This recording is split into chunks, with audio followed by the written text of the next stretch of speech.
محترم احبہ، سب سے پہلا پوائنٹ جو یاد رکھنے کے لیے انتہائی اہم ہے وہ یہ ہے کہ سب سے برا بیبی سٹر گھر میں والدین کے لیے سب سے برا بیبی سٹر ٹیلی ویژن ہے۔ یہ زہر قاتل ہے۔ جب والد کے پاس وقت نہیں ہوتا، والدہ کے پاس وقت نہیں ہوتا، تو وہ اپنے بچے کو ٹی وی کے حوالے کر دیتے ہیں۔ سب سے بڑا دشمن زہر قاتل اور بیبی سٹر، جس کو ہم بیبی سٹر بنا رہے تھے، وہ مربی ہے، وہی مرشد ہے، وہی پیر ہے۔ اب میرے پاس اتنا وقت نہیں ہے کہ آپ کو ٹی وی کے پروگرامز کے بارے میں مکمل طور پر بتاؤں۔ اس میں میرے انگلش میں بے شمار لیکچرز ہیں کہ کس طرح بچے کی ذہن کو خراب کیا جاتا ہے ٹی وی کے ذریعے۔ لہٰذا جو والدین اپنے بچوں کو ٹی وی کے حوالے کر دیتے ہیں وہ اپنی اولاد کو تباہ کر رہے ہیں۔ اگر بچے کو ٹی وی دکھانا ہی ہے تو آپ بچے کے ساتھ بیٹھیں اور مکمل طور پر مانیٹر کریں، کوالٹی ٹائم بچوں کو دیں گے تو بچے باغی نہیں ہوں گے۔ یہ سب سے پہلا پوائنٹ آپ لکھ لیں۔ پوائنٹ نمبر 2، بچے کے سامنے کبھی جھوٹ نہ بولیں۔ اگر بچے کے سامنے آپ جھوٹ بولیں گے تو بچے میں نفاق پیدا ہوگا۔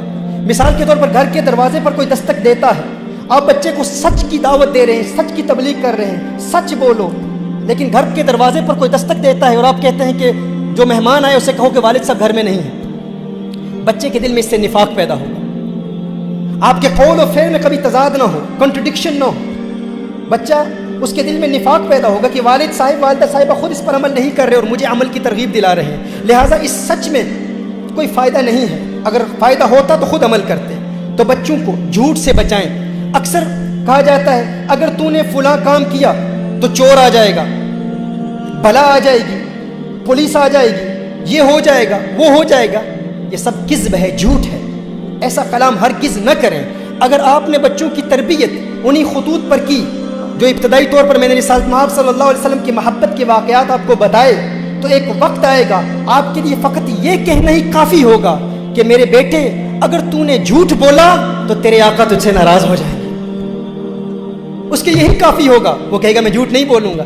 وہی آقا جن کے معراج کے واقعات میں نے بچپن میں سنے ہیں، وہی آقا جو عرشوں کی سیر کرتے ہیں، آسمانوں کی سیر کرتے ہیں، وہی آقا جن کی ایک انگلی کے اشارے سے چاند تو ٹکڑے ہو جاتا ہے، وہ ناراض ہو جائیں گے؟ کیونکہ یہ بچہ کورے کاغذ کی مانند ہے، جو تحریر آپ ابتدا میں کریں گے وہ تحریر نقش ہو جائے گی، اس بچے کے دل میں حضور کا پیار پیدا ہو جائے گا۔ تو لہٰذا کلام میں کوئی کذب نہ ہو، کلام میں کوئی جھوٹ نہ ہو۔ پوائنٹ نمبر 3، والدین بچوں کے سامنے آپس میں کبھی جھگڑا نہ کریں۔ یاد رکھیں آپ کا بچہ ٹی وی دیکھ رہا ہے، آپ سمجھ رہے ہیں کہ بچہ کمپیوٹر گیمز کھیل رہا ہے، بچے کے ہاتھ میں آئی فون ہے، بچے کے ہاتھ میں آئی پیڈ ہے، وہ گیمز کھیل رہا ہے، لیکن اگر ماں اور باپ کا آپس میں جھگڑا ہو رہا ہے تو بچے کے کان آپ کا جھگڑا سن رہے ہیں۔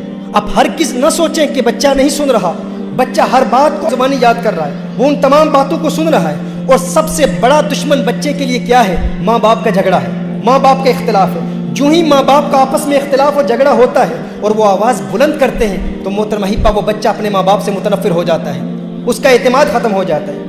کچھ عرصہ پہلے میرے پاس ایک خاوند اور زوجہ میرے پاس آئے، تو ان کا ایک بزنس تھا، کاروبار تھا، اور وہ آپس میں کافی جھگڑا کر رہے تھے۔ مجھ سے ملنے کے لیے بھی آئے تو اس وقت بھی آپس میں کافی اختلاف تھا۔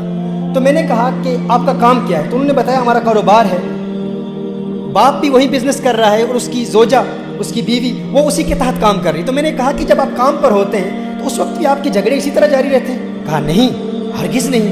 میں نے کہا کیوں؟ کام پر کیا ہوتا ہے؟ کہا کام پر اگر ہم آپس میں جھگڑا کریں، اختلاف کریں، تو اس سے ہمارے جو امپلائی ہیں، جو ہمارے نیچے ورکرز کام کر رہے ہیں، ان پر منفی اثر ہوگا، اور ان پر ایسا منفی اثر ہوگا کہ وہ اعتماد کھو بیٹھیں گے، ہم پر اعتماد نہیں کریں گے، اور وہ ہماری قائدانہ صلاحیتیں، ہمارا روب اور وہ دبدبہ رفتہ رفتہ ختم ہو جائے گا۔ لہٰذا ہم کیا کرتے ہیں؟ کام میں اختلاف ہو جائے تو ہم اپنے آپ کو کمرے میں بند کر کے جھگڑا کرتے ہیں، لیکن کسی ورکر کے سامنے کبھی جھگڑا نہیں کرتے۔ کیوں؟ اگر ورکر کے سامنے جھگڑا کریں گے تو وہ ورکر ہم سے متنفر ہو جائے گا اور وہ ہماری بات نہیں مانے گا اور رفتہ رفتہ اعتماد کھو بیٹھے گا۔ تو میں نے کہا کام پر ایسے ہوتے ہیں؟ کہا ہاں، کام پر اکثر ہم ایک کمرے میں جھگڑا کر لیتے ہیں اگر اختلاف ہو، یا گھر آ کر جھگڑا کر لیتے ہیں۔ تو میں نے کہا گھر میں کیوں جھگڑا کرتے ہیں؟ کہا گھر میں بچے ہی ہیں، اور کون ہے؟ بچے تو اپنے ہیں۔ میں نے کہا اچھا، آپ کو اس بات کا خوف لاحق ہے کہ آپ کے جھگڑے کی وجہ سے آپ کے ورکر آپ سے دور ہو جائیں گے، لیکن آپ یہ نہیں سوچتے کہ جب ماں اور باپ آپس میں جھگڑا کر رہے ہیں وہ بچے ان سے دور ہو جائیں گے، بچے ان سے متنفر ہو جائیں گے۔ لہٰذا محترم احبہ، بچوں کے سامنے ماں باپ کا کبھی اختلاف نہ ہو، یہ انتہائی اہم پوائنٹ ہے، اس کو آپ نوٹ کر لیں اور گھر جاتے ہی فیصلہ کریں کہ اگر ہم اپنے بچوں کے مستقبل کو روشن دیکھنا چاہتے ہیں اور چاہتے ہیں کہ بچے ماں باپ کا احترام کریں، تو آج کے بعد والدین بچوں کے سامنے کبھی جھگڑا نہیں کریں۔